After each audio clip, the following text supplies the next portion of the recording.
organized by IQAC and Language Club of Sri Narayan Guru College of Commerce.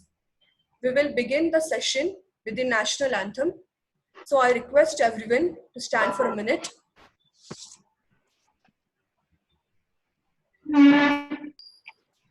Thank you.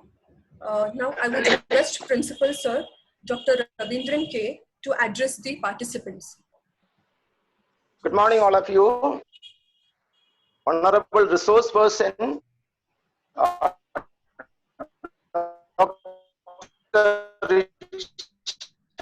Dr. Srishti, my senior faculty members, Dale, Vaidehi, and many, all of you are assembled here to make this program,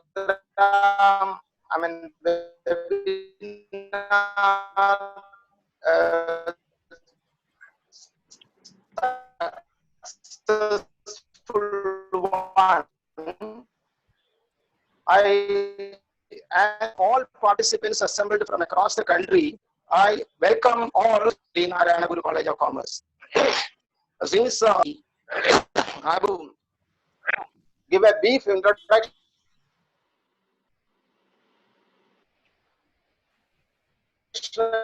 about our institution, Sri Narayana Guru College of Commerce was started in '86 at a place where we function is a very underprivileged area, which is one of the worst place of Mumbai city.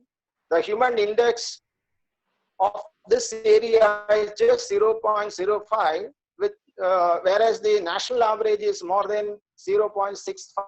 So we made a good positive change, though it is much more is required to see that 1 million people staying in this area is uplifted. Our college started with one program, that is just a BCom program in 1986. As of today, we are offering 10 undergraduate programs and 3 postgraduate programs, as well as junior college, that is higher secondary attached to the degree college with the science and commerce stream.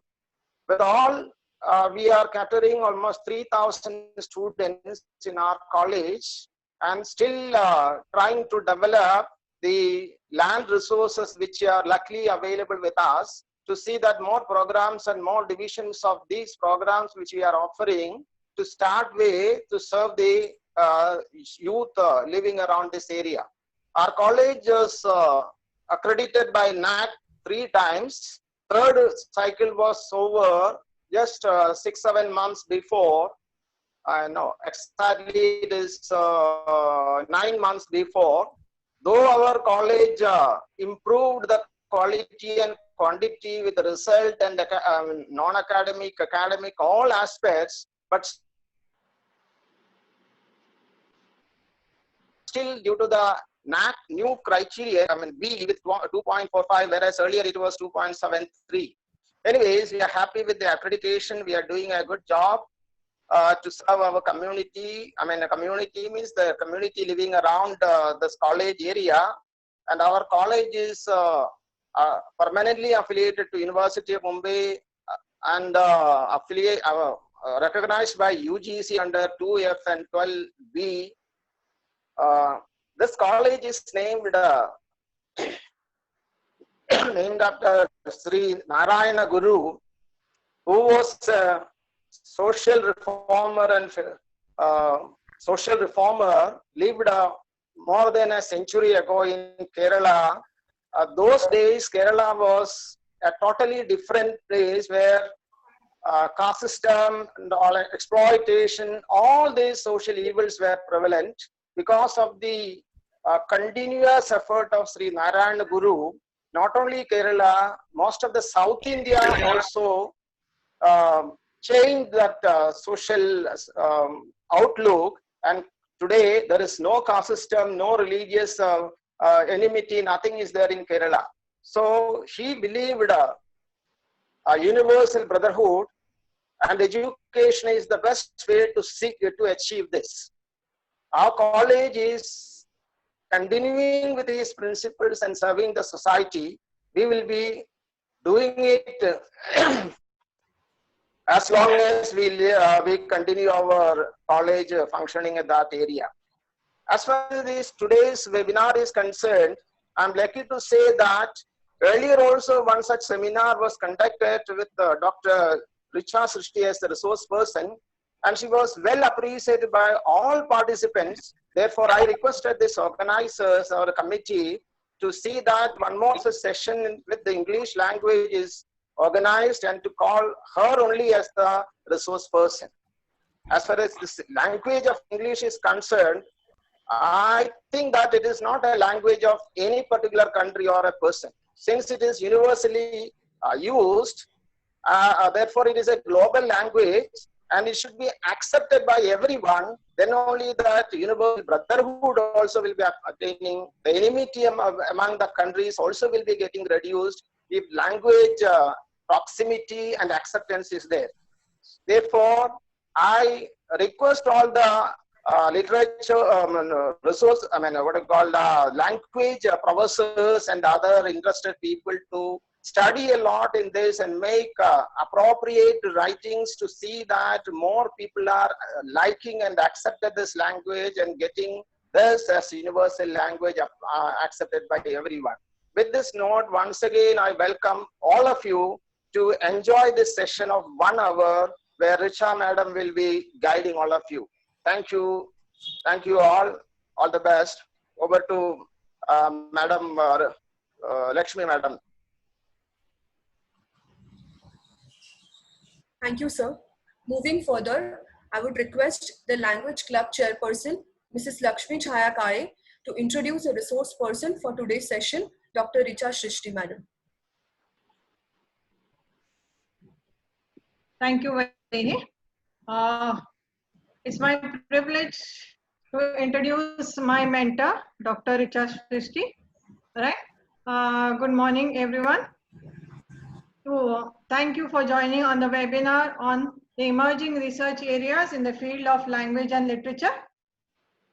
I, Lakshmi Chhaya Kare, on part of SNGC coordinating group that brings innovative knowledge and sharing of my co-colleagues to be spread across Maharashtra and all over India. My dear colleagues, with the advent of internet, a lot new fields have emerged in the field of language and literature. The varied areas where English language is used is diverse. Therefore, we need to strive to find out and thread the roads which have not been explored to enrich English language and literature. Today's webinar, I am sure, will help us to find out new avenues in which we can do research in this field. I offer a warm welcome to Dr. Richa Srishti. She is a faculty in charge at the Department of English and professor with G.D. Goenka University, Gurgaon. She is an alumni of JNU, New Delhi, wherein she has completed her doctorate research in MPhil and earlier MA in linguistics. In her career, spanning close to 20 years, her focus was primarily in natural language processing techniques. She has a strong background in theoretical linguistics and English literature. She has to her credit 4 books on linguistics published by John Benjamin and others. She has published more than 15 research papers on linguistics and more than 15 conference papers at national and international conferences and also in journals, and has conducted multiple workshops and seminars. A long list of research interests includes Hindi, Urdu, and other South Indian language, Bantu language, and Indian Sign Language. I welcome Richa Srishti ma'am to Sri Narayan Guru College of Commerce and ask her to take over the session. Thank you. Thank you, Lakshmi. Thank you for that. I would first like to give my thanks to the principal of this college. He has given me this wonderful opportunity to share with all of you a very relevant topic about emerging areas in English language and literature. Like our last webinar, I hope that the participants will get benefit from this one too, and we will have an interactive session after I finish my presentation. Can I share my screen now? Yes, ma'am. Yes.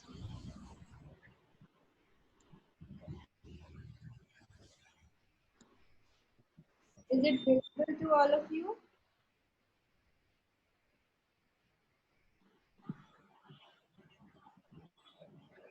Hello, is it visible to all of you? Yes, ma'am. Yes. Yes, ma'am. No, this. Yes, ma'am. Fine, so it's full screen also? Yeah, ma'am. No, ma'am. Because I have done this full screen. So just check. Vaidehi? Yes, ma'am. It is in full screen. Okay, so can we start? Yes, yes, ma'am. You can. I first would like to welcome all the participants here, and I would like to share that this knowledge will enrich us in doing research further in our respective fields, whether it's English language or literature. So the topic of our webinar today is emerging research areas in English language and literature.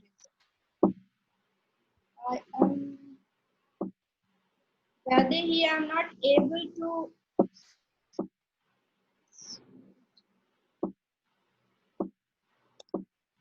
I'm not able to share it. The next screen.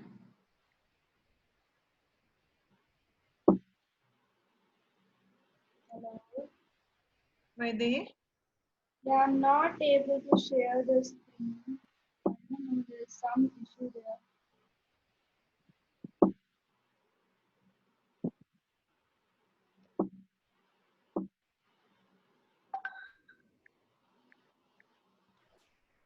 Hello. Yes, ma'am. You can just put up the mouse click. Then the next slide will open.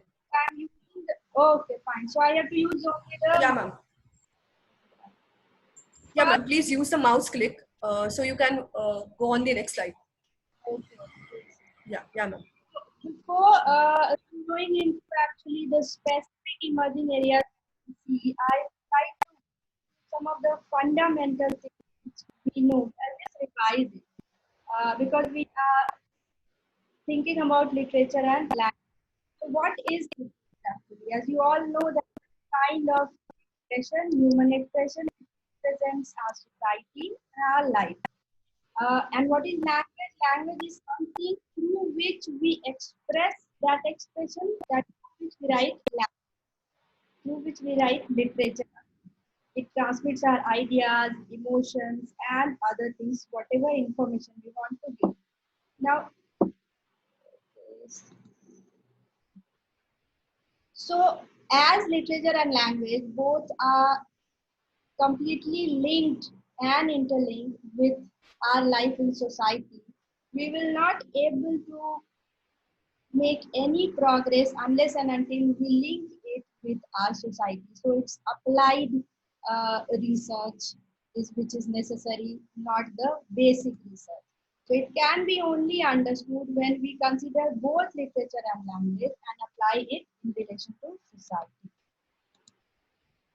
As Lakshmi also said that we have now new technological advancements in the world. So we have this concept of global village where we are coming together, all the people in the world are coming together. Hence, we see the effects of these technical advancements on language and literature also.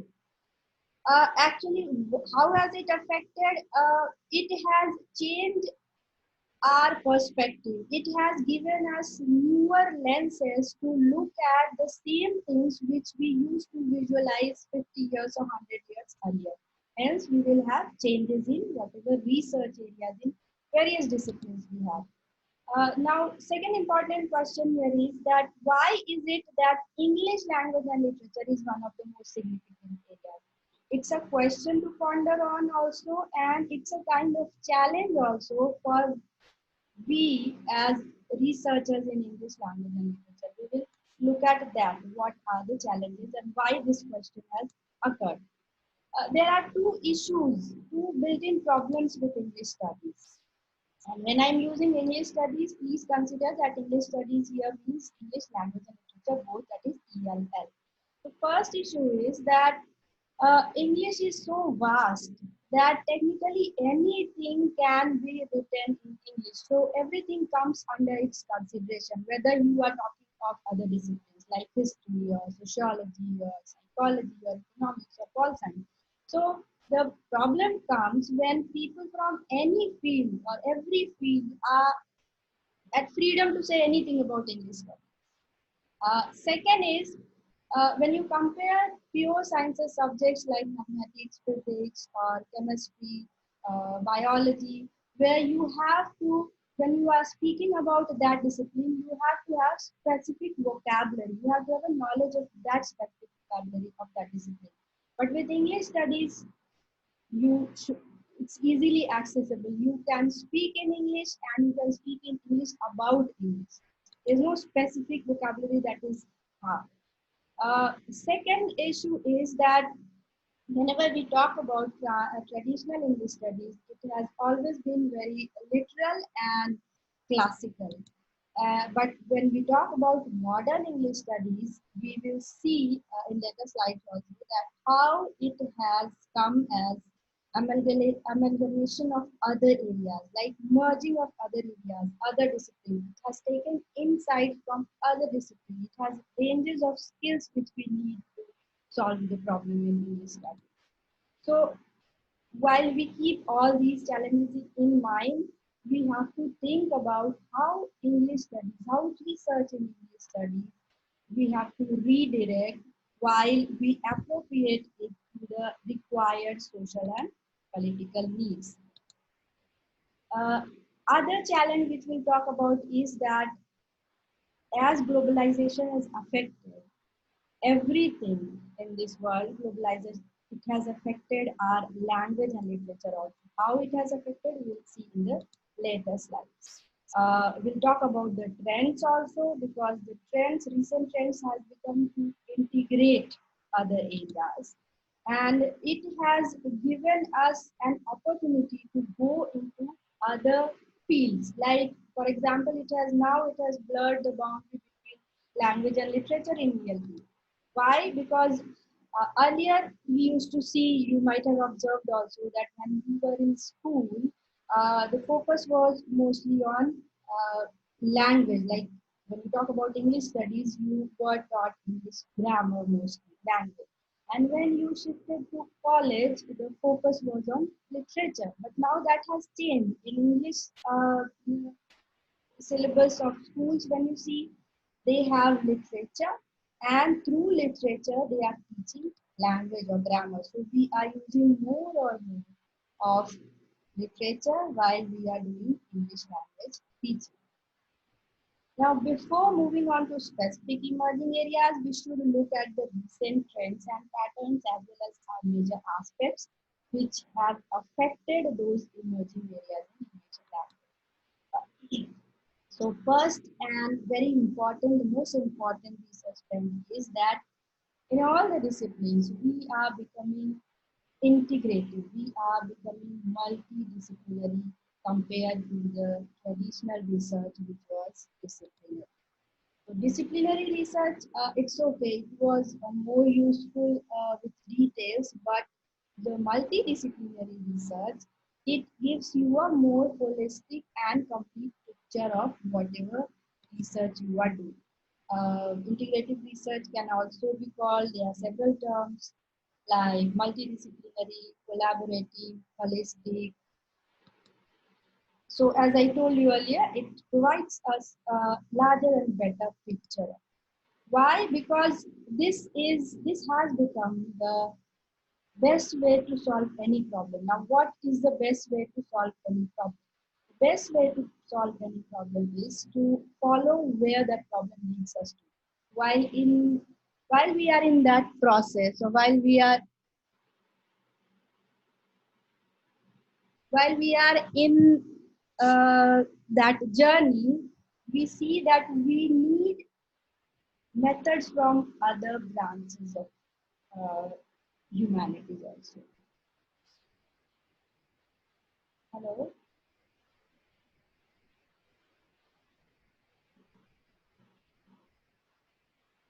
So now I have to be little louder because I am, I think volume is full. Okay, fine. I'll see and then just give messaging. Fine. Sorry.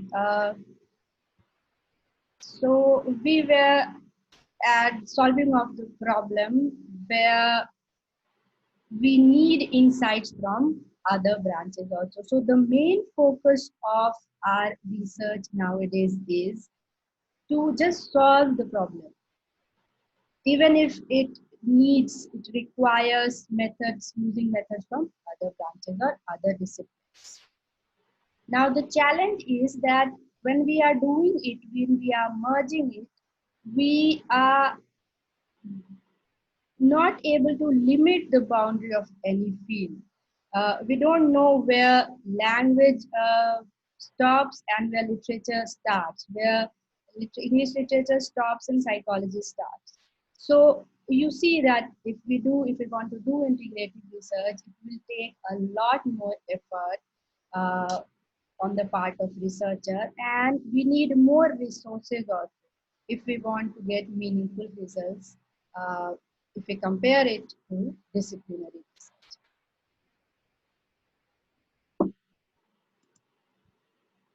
Now, some other challenges are when we are talking about indigenization. Indigenization, what is it? Actually, when we talked about native people, they have always been excluded previously because they were considered to be less valuable or less relevant. But now we know that when we are talking about native people,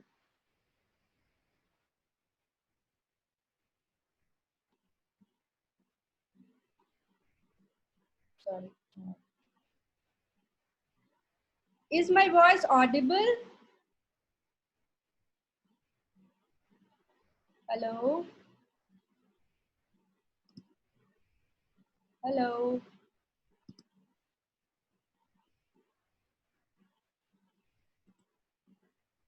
Hello?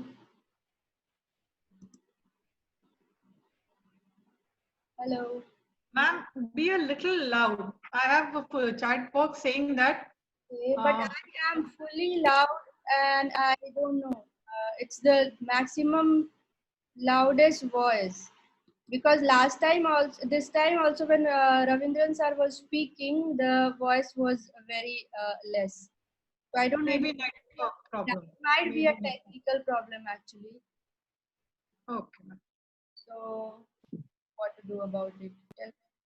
I am at my maximum voice. I'm like literally shouting. Okay. Okay. So is it for you? Is it very less loud? No, it's a little better now, ma'am.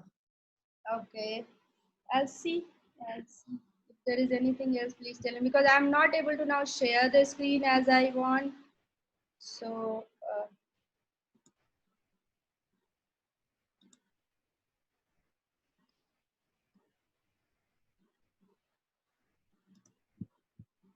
just wait, please.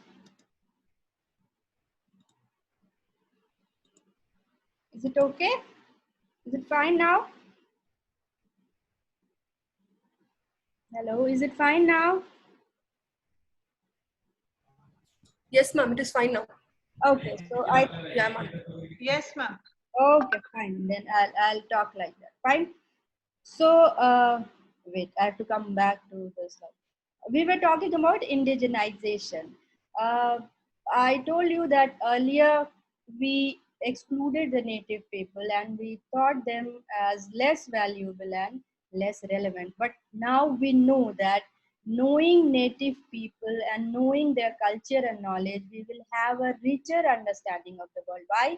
Because when you create a world where you include native people, it will be a world which is more just and it is based on the shared understanding. As I talked about basic and applied research earlier also, the traditional research was based on basic research, theoretical research.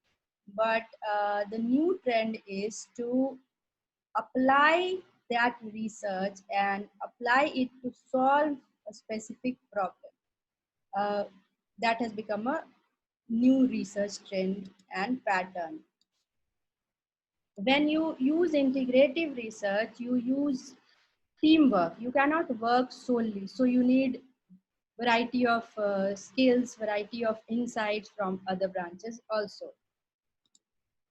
And it has completely outdated the traditional notion of individual researcher, because you have to do a teamwork.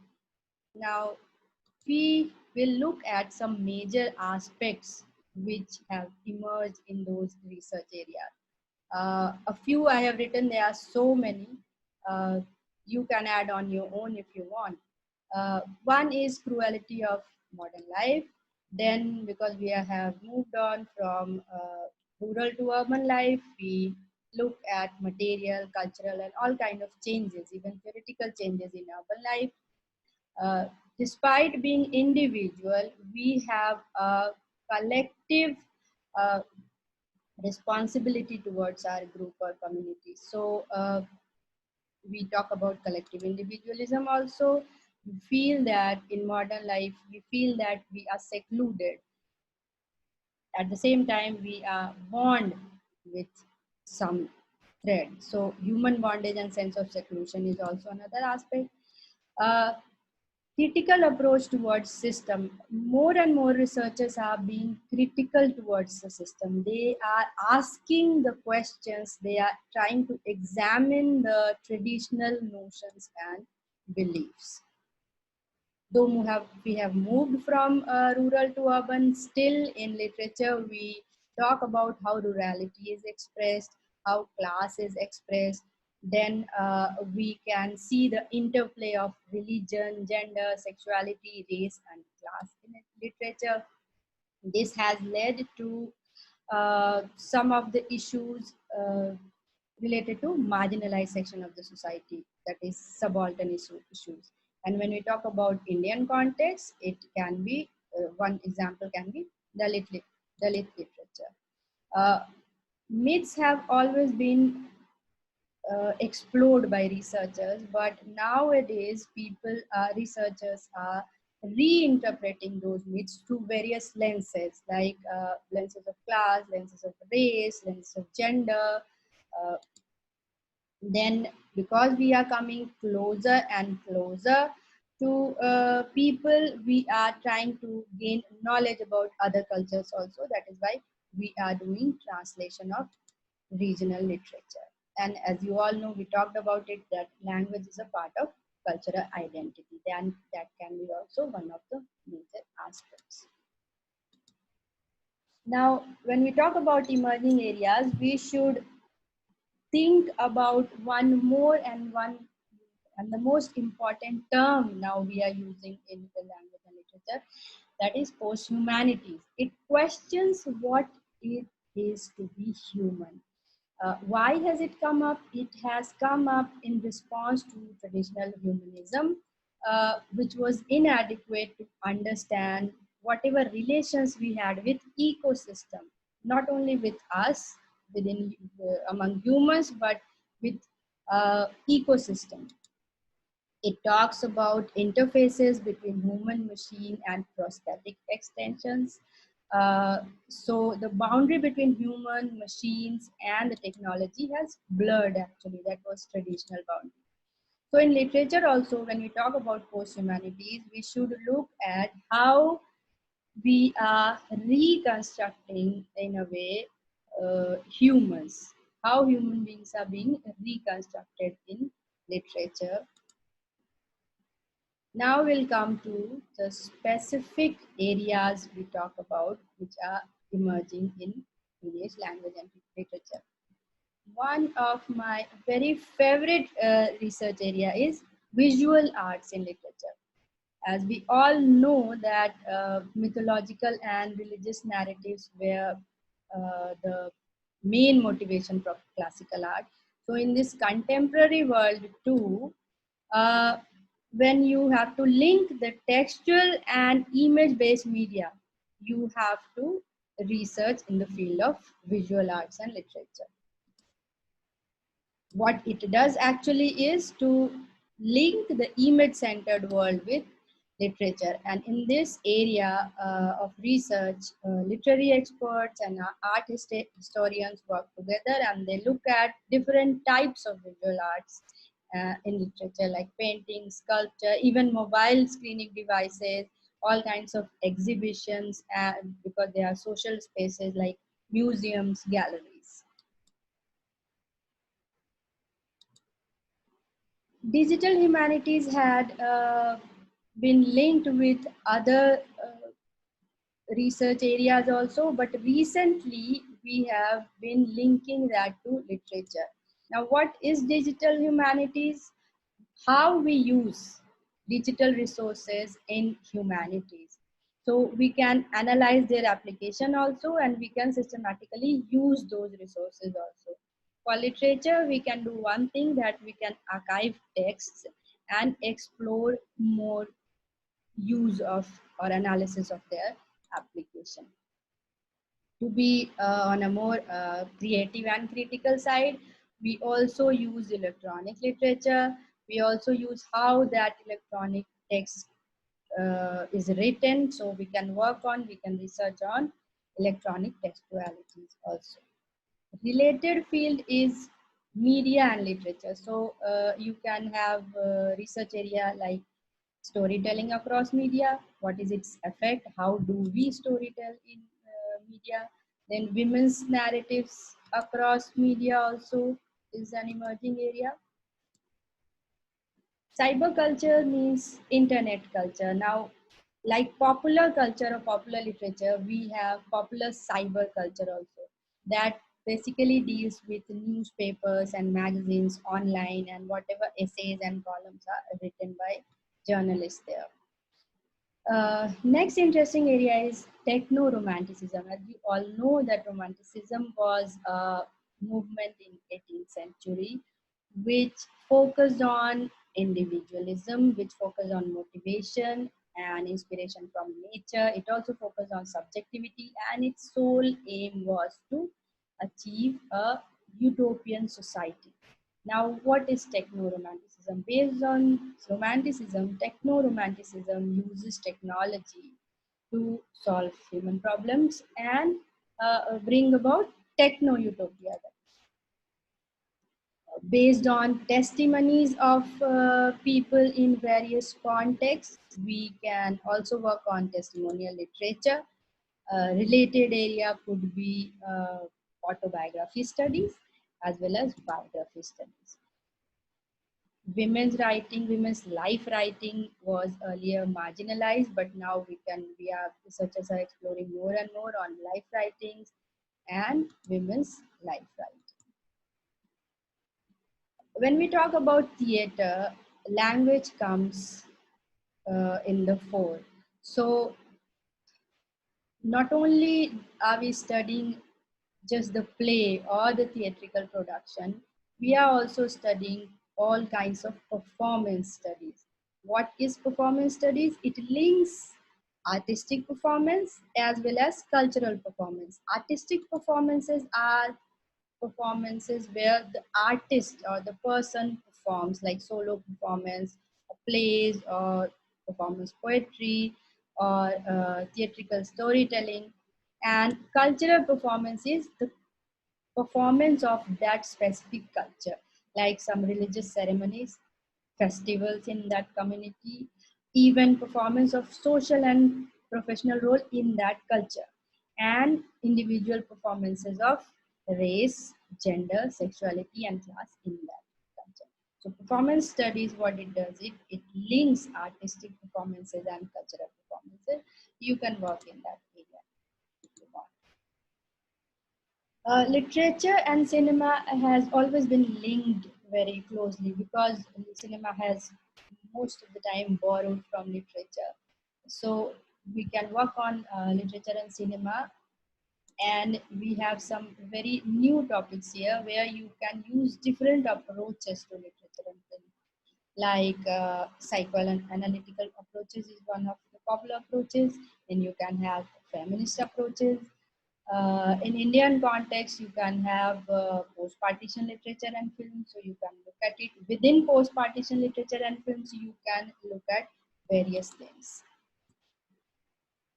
Eco-criticism has emerged as a very interesting and important area. Why? Because we are talking about our role in the ecosystem. Nowadays, I talked about post-humanity. So we see how, we try to explore how literature has treated this subject. So we can analyze some texts, some literary texts which show environmental concerns. Literature and history has always been linked, but now historiography has come into the fore. What is historiography and how is it different than history? We have to first think of that. History is just about past, but historiography is how that history was written, what were the aspects, how was it affected, how that history writing was affected. So it tells us a lot about, if we talk about historiography, it tells us a lot about that culture and that society. In that area, we can have subtopics like we can work on contemporary history, historiography, and its literary reproduction, as well as representation. Literature you can also use literature as historical archive.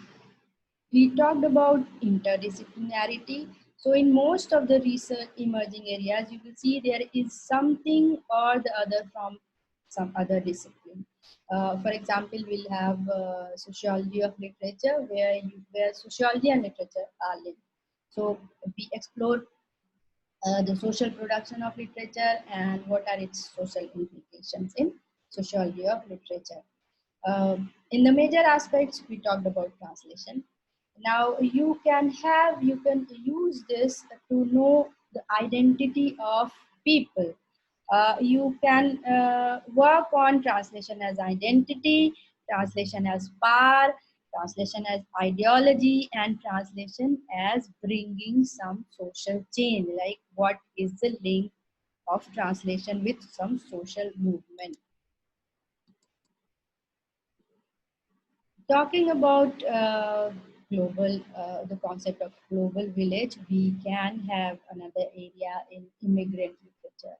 Transnational means across nations, and immigrant literature. So what is this? This is a kind of literature which talks about immigrants' activities, how immigrants are tied to their country of origin, and how they are integrated, how they are getting integrated in the receiving country, what are the factors related to. Related area is ethnic literature, because indigenization is a research trend. Ethnic literature is written by people from different cultures, languages, or religion.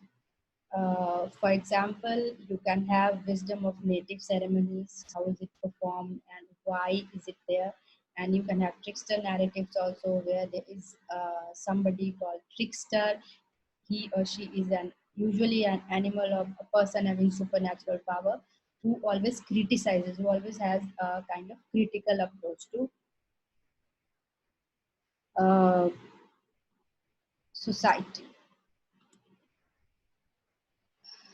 After all kinds of wars in the world, or it's happening also right now, war and literature has become very important. The psychologist Freud had given the concept of trauma. So war and literature is based on this Freudian concept of trauma, and it represents traumatic experiences in literature.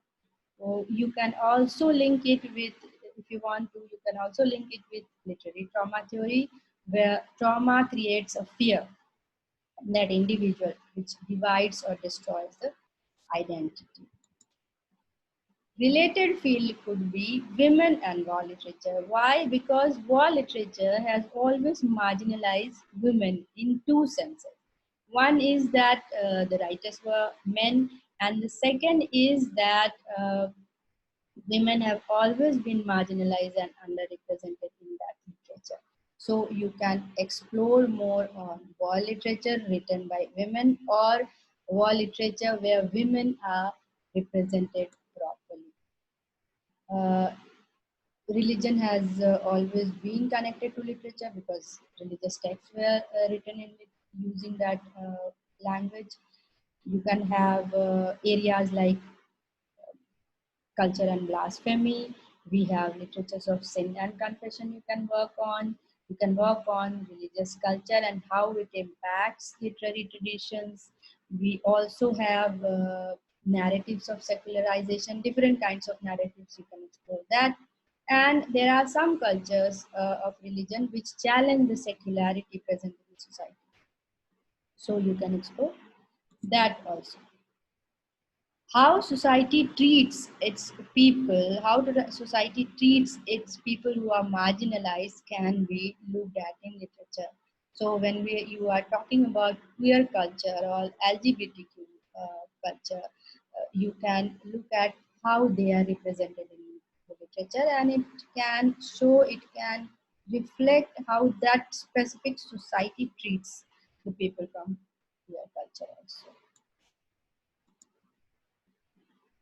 Music, sports, comics, children's literature, they were traditionally a form of entertainment, but now it has its own academic role to play in research. So you can explore on music and literature, where music can be the main theme of that text, presence of songs in literature, why they are present and what effect they are making on the reader.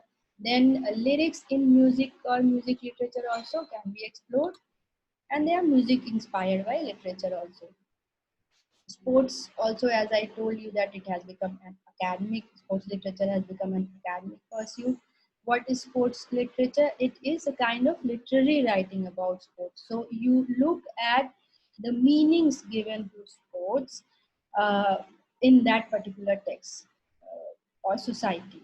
You can have subtopics like you can work on athletic pursuits of that culture, national obligation for sports.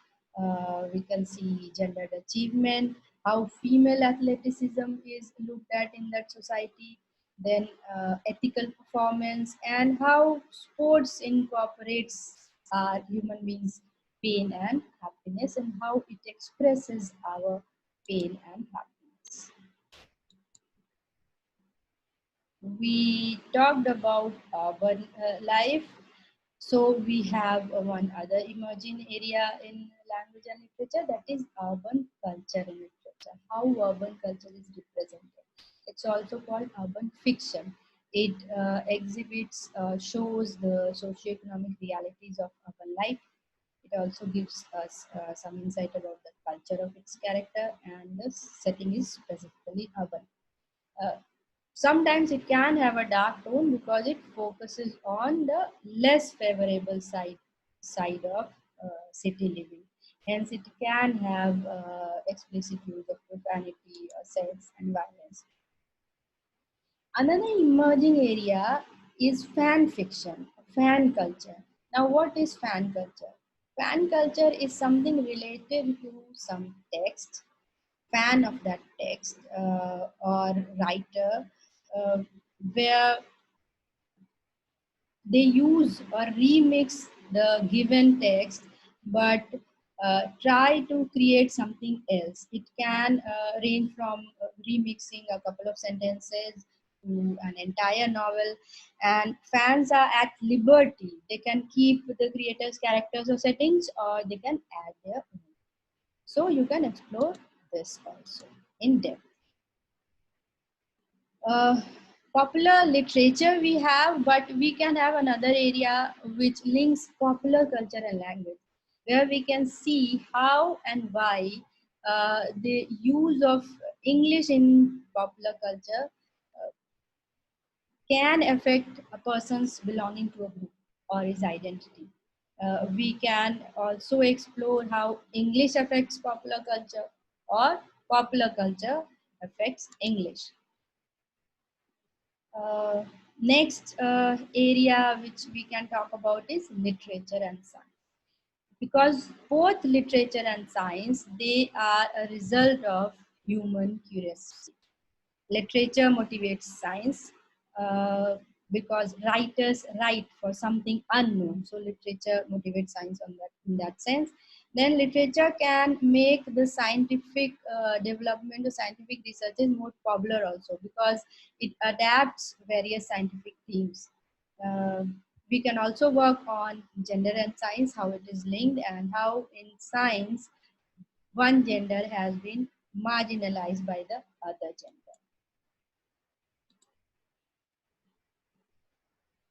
We talked about eco-criticism earlier. We can link animal studies with eco-criticism also, because animal studies has become very relevant topic in recent years. So why do you want to link with animal studies and eco-criticism? Because it talks about the ecological centrality of animals and your role there. Because of globalization, both our lives and animals' lives are disrupted. So you can look at how texts have interpreted it.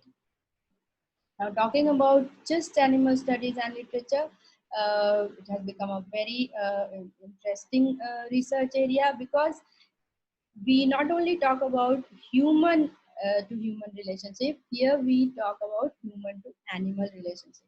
So we interpret not only human behavior, we interpret animal behavior, how their concession, how their awareness we can interpret, then how do they communicate, how do they emote, and what are its implications.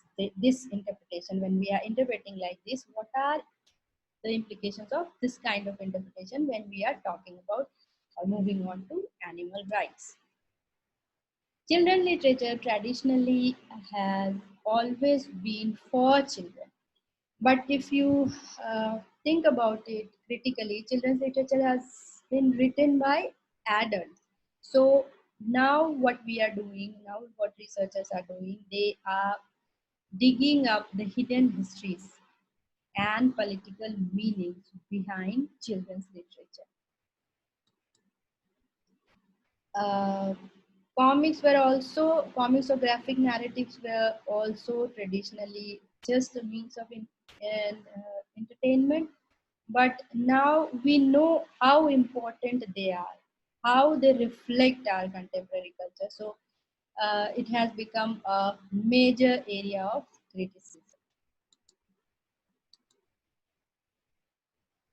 We will now come to something related to rhetorics.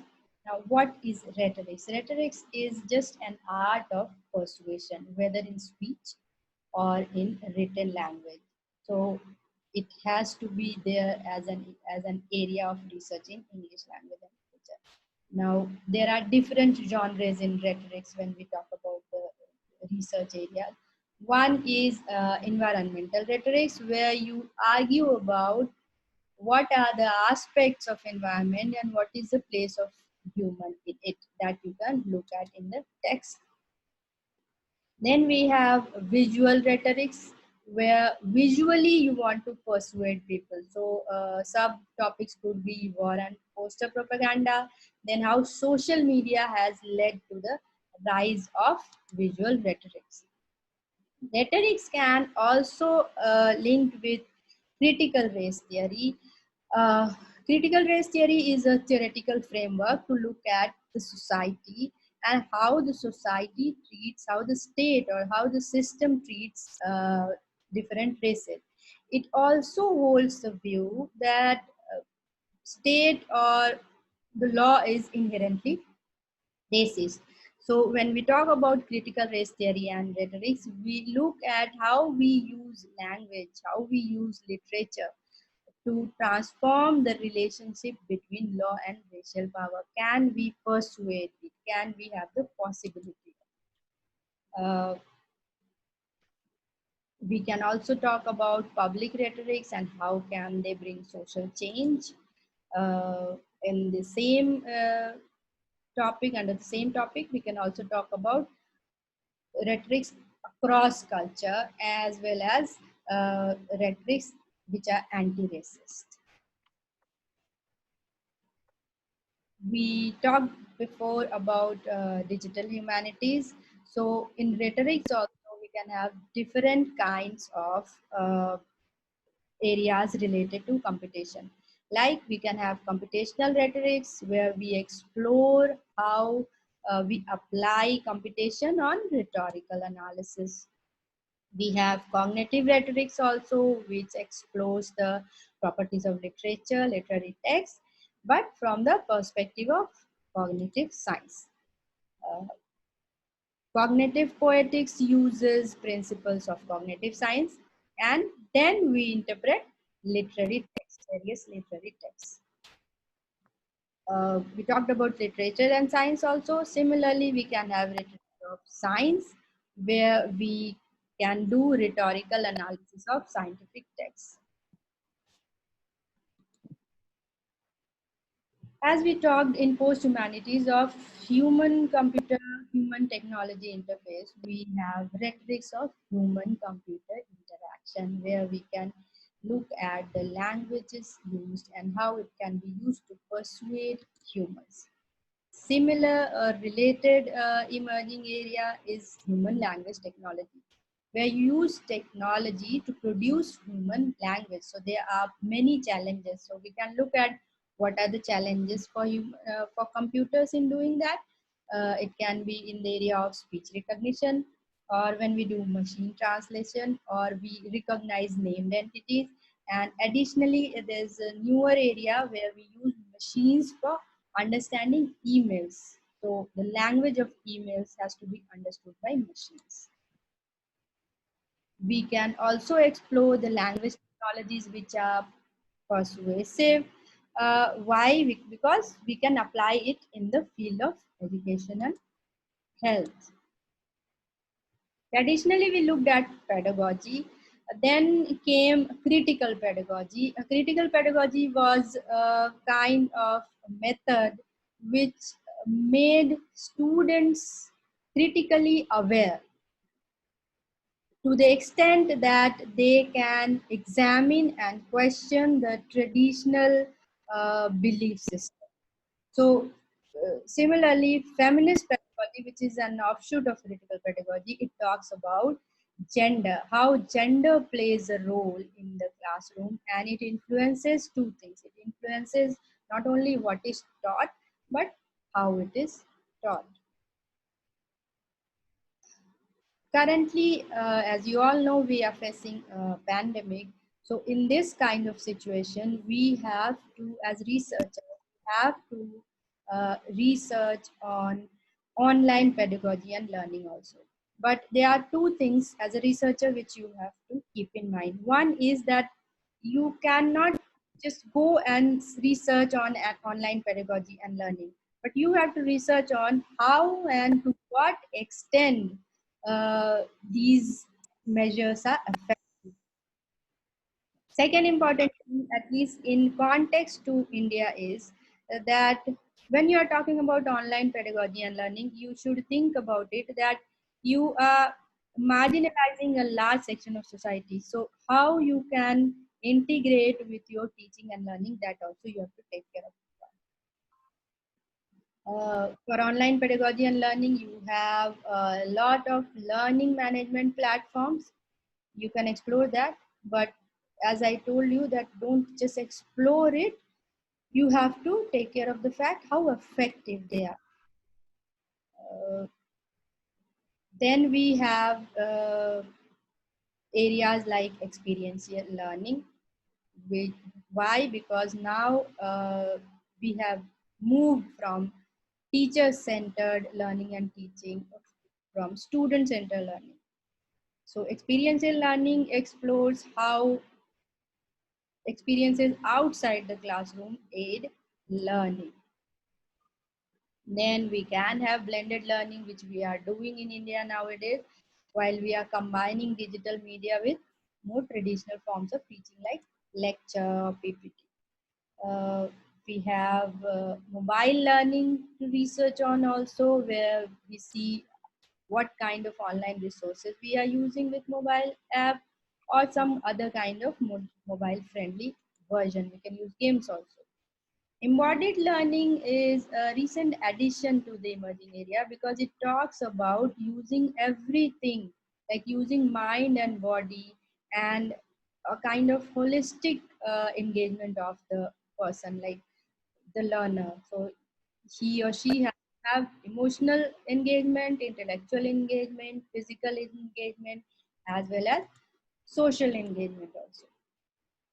We can also link ELT and communication studies, because earlier communication studies used to come under English language teaching, but now it has become separate, as you have different subgenres like science communication, environmental communication, organizational communication, intercultural communication, and for every communication area you have a specific kind of language used.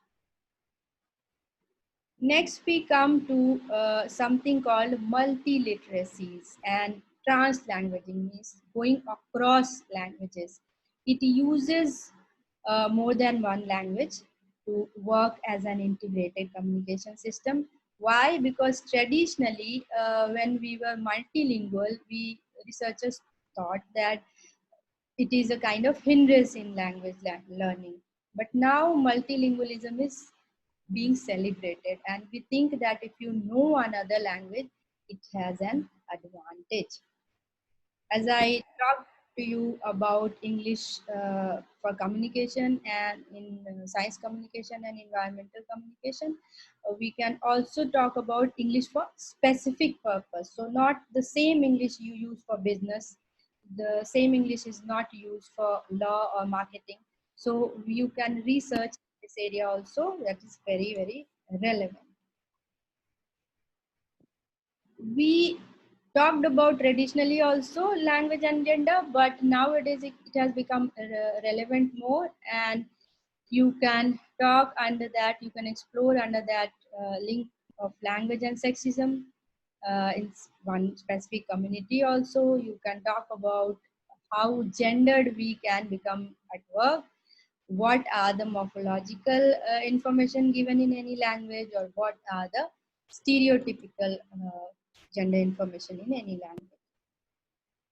As we are becoming more and more aware of political issues these days, we can have areas like politics and language, nationalism and language. Under that, we can explore how nationalism impacts language, how nationalism language planning. Hello. Language planning, how it impacts our ideology, and how we bring, or we can bring, socio-political change also using language in a language community. You can work on the languages used in advertising, some characteristics of language, like what are the linguistic features. You just select some advertisement and then check for it, and politeness in advertisement, and whether the language used in advertisement is gendered or not. Another relevant area is for language actually is forensic linguistics, where we use language to identify people. So you can have subtopics like language identification, how and why it has implications for legal education, and then plagiarism detection also you can work on. As animals are getting endangered in our ecosystem, getting affected by globalization, our languages are also getting endangered. So we have now endangered language studies, where we use the traditional knowledge in languages and we actually document it. So language documentation has also become an important area. Similarly, we have transcultural linguistics, which looks at or explores linguistic guidance, linguistic landscape, and social and linguistic transformation of nation. Because in the past 50 years or 100 years, many nations have become bifurcated or divided. So we can work on that also. As we are using more and more games for literature and language, we can work on semiotics of games. Semiotics actually is the study of sign and symbol. So we can look at the games or the component of games as some sign and symbol, and we can interpret the meaning of that. Similarly, we can have semiotics of human-computer interaction also. We can look at various types of impact of globalization on languages, specific community. Traditionally, we had one standard English and there was nothing to work on. But now we have the concept of world Englishes. So the boundary between standard and non-standard English is blurred. So you can work on that. Also, talking about, as we talked about English for specific purposes, we can also look at the diction, the word used in areas like education, politics, business English. So how do you use the professional jargon? How do you hide the aggressive meaning of those words? For example, double speak and euphemisms. These days we hear a lot about free speech. You can work on that, how free speech is used or misused in social media, cinema, college campus. What is offensive language? There might be something which is not offensive in one culture. There might be something which is offensive in another culture. So you can work on that also. Finally, coming to professional writing, it has always been something which we use for information and persuasion. And there was not many subgenres which we use in research. But nowadays you can use it for your research, like law. In law, you can use languages used in law, a language used in marketing, then science and engineering, then retail, entertainment, publishing, and military. So you can work on any of these areas using the main area, professional writing. I have given some references. There is a YouTube video which you can listen to. It's about Aboriginal worldviews and perspectives in the classroom. It will help the teachers also, and it will help the students also. These are the references which I have used. And if you have any queries about it, yes. Hello. Participants, in case you want to ask questions, please type it in the chat box or Lakshmi, raise your hand, we'll unmute you. Lakshmi, was my voice clear at least after Yes. that? Yes, ma'am. Yes. Okay, thank you. I'm relieved to know that. Thank you. Type your question in the chat box or raise your hand. Yes. Nisha. Vaidehi, unmute Nisha. Yes, ma'am. Yeah. Yeah, Nisha. Hello. Thank you, ma'am. Thank You, ma'am, for such an elaborate explanation of the various fields emerging in the field of literature and language. I'm happy that I have attended your webinar and I come to know various fields where I can work on. My question to you is, ma'am, can you suggest some of the journals which are like cost-free and they are peer-reviewed referred journals in the field of English literature? See, journals you want to know. See, it depends. Yeah. See, first is that it depends on the topic. And second, I would suggest you to go to the JSTOR. Fine. JSTOR, okay. Yeah, because earlier JSTOR was, it used to give just six or seven free articles. But now during this pandemic, 100 articles in 1 month free. Okay. Okay, so JSTOR is one of the best places and it has all kinds of good articles, and you will find journals also. So whenever you will find that article, you can look at the journal, which journal it is. Okay. Okay. Thank you, ma'am. Thank you. Yes, Manjari. Yeah. Hi, ma'am. It was very informative. I wanted to know if you have to give an entrance exam for the research thing, I am and not. if yes, No, no. Can you just repeat it because I was not able to hear you the first sentence. okay. I wanted to know if for doing research we need to give an entrance exam. So doing research means what? PhD you are saying? Yes. Yeah, for PhD it depends in which university you are going. It's sort of entrance, and then you have to present a proposal there. Actually, draft proposal. Okay. So this research is not PhD. See What how kind of research is this? Yeah, see, when you do MA or when you do MPhil, after that, what do? You have, if you have to do research, you have to do PhD. Fine. Without Okay. doing, yeah. So PhD is a kind of, PhD is where you are called research scholar. Mm-hmm. Yes. After that, you can do postdoc, other kinds of research also, projects also. But first, you have to you have to be there for your PhD. Okay, so if I have to do a research in, say, film and literature, the relation between film and literature, then do I have to give an entrance exam in film as well as literature? No. See, it depends where you are going to give. If you are, because you will be doing in literature. Mumbai University.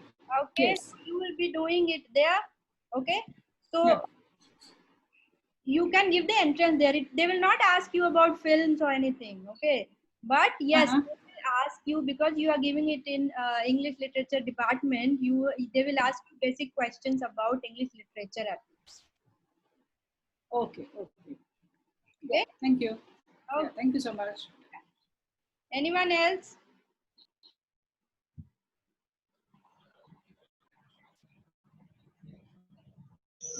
Yes. Yes, it is Abhinav Bhatt. Yes. Hello, ma'am. Hello, ma'am. It was indeed great listening to you and great session. Very informative. Ma'am, I had a question. Like, for example, now, as you said, like the research these days are turning interdisciplinary. Yes. So now I am a literature student and going ahead, and I want to pursue a PhD. And I want to bring in the psychological aspect or the sociological aspect. So is it necessary, or in that sense, how important it becomes to hold a degree even either in psychology or sociology? So is it necessary to have a degree? No, degree means sociology. What do you want to, what was your question? I see. If you want to do research, fine. If you get the sociology degree, it would mean that your primary objective was sociological and then something in literature. Fine. But if Yeah. degree is in literature and you want some psychological things also to do, some psychological aspects of that, your primary degree would be in literature. But your specialization could be in like psychological kind of thing. Okay. Did I answer your question or not? Okay. Okay. Thank you. Okay. Yeah. Yes. Anyone? Hello, ma'am. Yes, ma'am. Like, Wait. Hello. Your voice is not clear. No, your voice is not clear. Can you type it in the chat box? Degree even in psychology. So Yes, that ma'am. only, Yes, ma'am. I'm trying. Yeah, His voice his not voice- audible. Yeah, he can write in the chat box and I can answer. Yeah, I'll ask him to do it. Arun? Hello. Hello, ma'am. Yeah, you're clear now. Go ahead. Yes. It is very indeed pleasure to listen to you, ma'am. I am pursuing the PhD degree at Shivaji University, Kolkata. Is not audible now. What happened? Hello? Arun, go ahead. Arun, Arun is mute, I think. I'm trying to unmute him. So what's Yeah. happening? Hello. Yeah. Ma'am, as I have said that I am working in immigrant literary studies. Yes. Ma'am, can you elaborate little bit difference between culture of origin and culture of receiving society? Culture of? Receiving society and culture of origin. What is the exact difference? Yeah. See, it's not about exact definition. It's about geographical location. The person, if like I am born in India and I go to the US, actually, okay. So my country of origin would be India. Yes. And my receiving country would be US. Fine. So you have to take care of the fact how am I tied to my country of origin, that is India, and how am I received or how am I integrating to the country where I go, that is US. Fine. And you can, if you want to take a definition, you have to take sociological definitions of various sociologists. Fine. Is it fine? Arun? Again is mute. Yeah. Again he is mute. Yeah. Ma'am, Yes, he ma'am. has Yes, typed in the ma'am. chat box. Yes, ma'am. Yes. Can minority culture be called as receiving culture? It can be if they within not within the nation but within that group. If you are working on that community and that is minority in that nation, fine, that can be a receiving community, isn't it? Suppose, ma'am, Australia, where the Arab minority communities have been settled there, in that case, Australia may be called as majority culture. Yeah. No. Now, yeah. And it may be called as receiving society, I think. Yes, right. You are right. Okay, ma'am. Thank you. Thank you. Yeah. Anyone else? Hello. Yeah. Yes, Yeah. Sukanya. Good afternoon, ma'am. So I actually have 3 questions. If you don't mind, I'd like you to elaborate more on the possible research potentials in music and literature. Okay. In literature. Want to do music and literature? So actually, I'm a master's student, my final year, and I'm more interested in women's writing, but after the seminar, I was more interested in these topics too. So I just like to know more about them. Okay, so see, the first thing is your question is general question. You can, after this, you can call me. You can take my number from Lakshmi ma'am. Okay, you can call me and we can discuss in detail. Fine. Second thing, yes, because see, for music and literature, I gave you in the that is why in the presentation I gave some hint of it. Like you can take some literature where music has been used as theme in some movies. Like in have you heard of the music, the movie The Sound of Music? Yes, ma'am. Okay, so if you want to work on that, you will see how music has been interpreted there and how music has affected that movie, whatever they want to express. Okay, that is one of the general things. But if you want some help in your research topic or something like that, you can take my number from Lakshmi ma'am and we can talk about in detail. That would be better for it. Fine? Okay, ma'am. Yeah, thank you, ma'am. Thank you. Yes. Anyone else? Ma'am, there are few questions in the chat box. Vaishali wants to know the relationship between identity factor and an autobiography. Where is Vaishali? Where is that? In the chat box, ma'am. Vaishali Buddhe.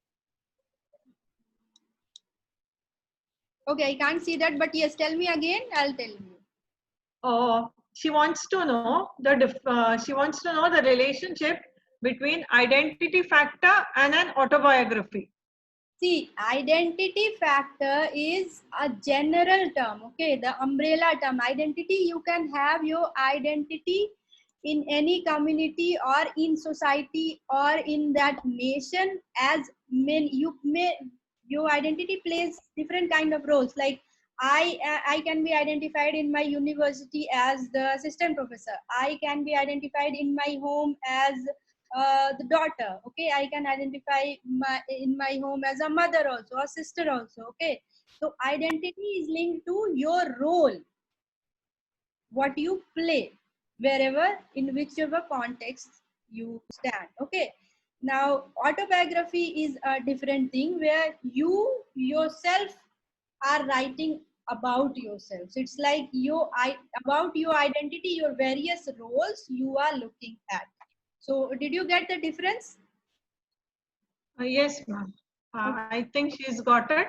Ma'am, there's one interesting question. Yes. How can we make theory for performance literature? See, yeah, you can make theory because there have been a lot of theories in theatrical production, literary and theoretical production. Many people have done it. You can start or use with the philosophers. You can look at the history of the theatrical production, and then you come back to the performance study. And as I told you that in performance studies, you have to link artistic performance as well as cultural performance. Fine. So you have Yes, ma'am. so you have to look at how artists have been treated by various disciplines, how cultural performance have been treated in various disciplines, and then link it and then come up with your own theory related to that topic. Yes, ma'am. Very well said. Very well said. Okay, anyone else? Who wants to ask a question? I think everyone has. No more, ma'am. Even in the chat box, I can't find Okay, so any new questions.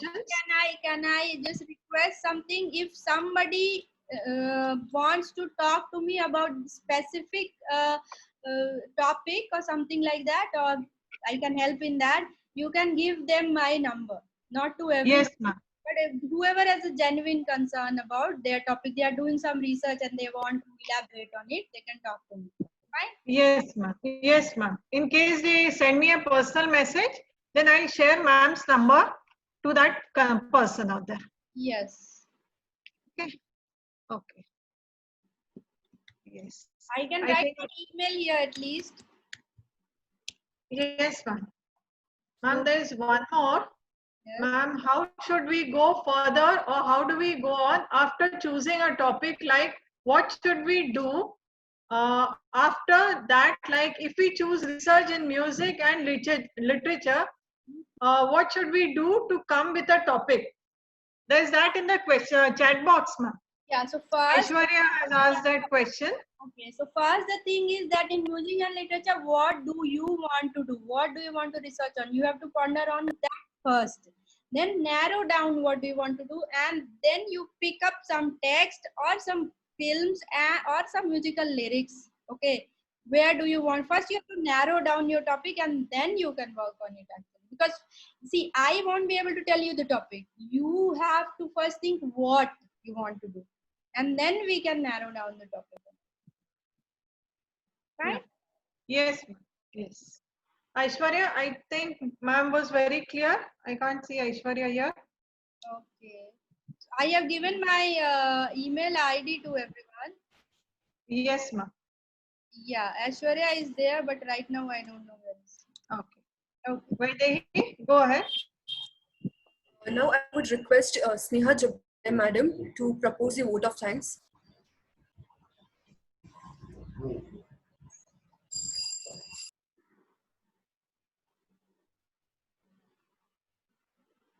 Sneha. She's not audible. Vaidehi, I'll call her up.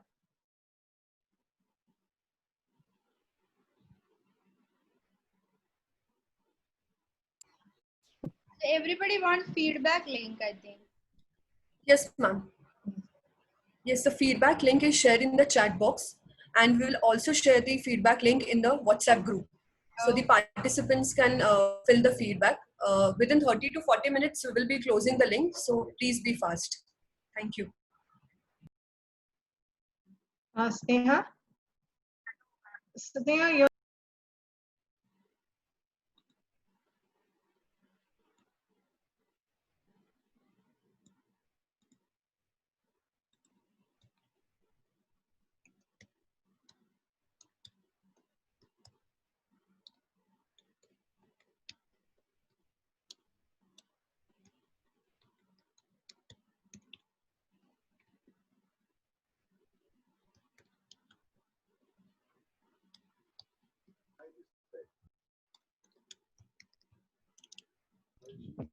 Hello, am I audible now? Yes. Yes. Thank you, Vaidehi. Good afternoon, one and all present here for today's webinar. On behalf of Sri Narayan Guru College of Commerce Language Club and EQSC, I, Professor Sneha Jagdale, feel honored to propose vote of thanks to. I extend my heartfelt thanks to our today's resource person, Dr. Richa Srishti ma'am, for her meticulous preparation and for engaging a fabulous lecture today. Her distinguished style has made the lecture highly advantageous. We all are grateful to you, ma'am, for giving us enormous knowledge about emerging research areas in the field of English language and literature. Thank you, ma'am. I also express thanks to our management for giving us opportunities, necessary resources, and for boosting us to take up new initiatives. Next, I thank our principal, Dr. Ravindran Kathadi sir, for guiding us to achieve a bright future in the dark, gloomy days of pandemic. Thank you, sir. Next, I thank all our supportive pillars, that is our organizing committee members, for their painstaking efforts to conduct the webinar successfully. I thank Dr. Srichand Hinduja sir for his support and guidance. I also thank our technical team, Professor Saraswati Nadi, Professor Vaidehi Thakur, and Professor Nahid ma'am for their sincere work and technical support. A special thanks to Professor Vijayalakshmi Kale ma'am for her minute detailing and proactive thinking. Last but not the least, I thank all the participants joined from all over the country for their patient listening and cooperation. Thank you all. I wish you all stay home, stay safe. Over to you, Vaidehi. Yes, ma'am. Thank you, Sneha. Thank you, Vaidehi. Thank you, Richa ma'am. Thank you, For Lakshmi. giving us such a valuable session out there. Very informative. And we hope to have such sessions more in the future, ma'am. Yeah, Thank you. I just want to say sorry. There was some issue earlier. So it happens when you do online the things online actually. Okay. Yes. Okay. Yes, ma'am. Thank you, everyone. Thank you.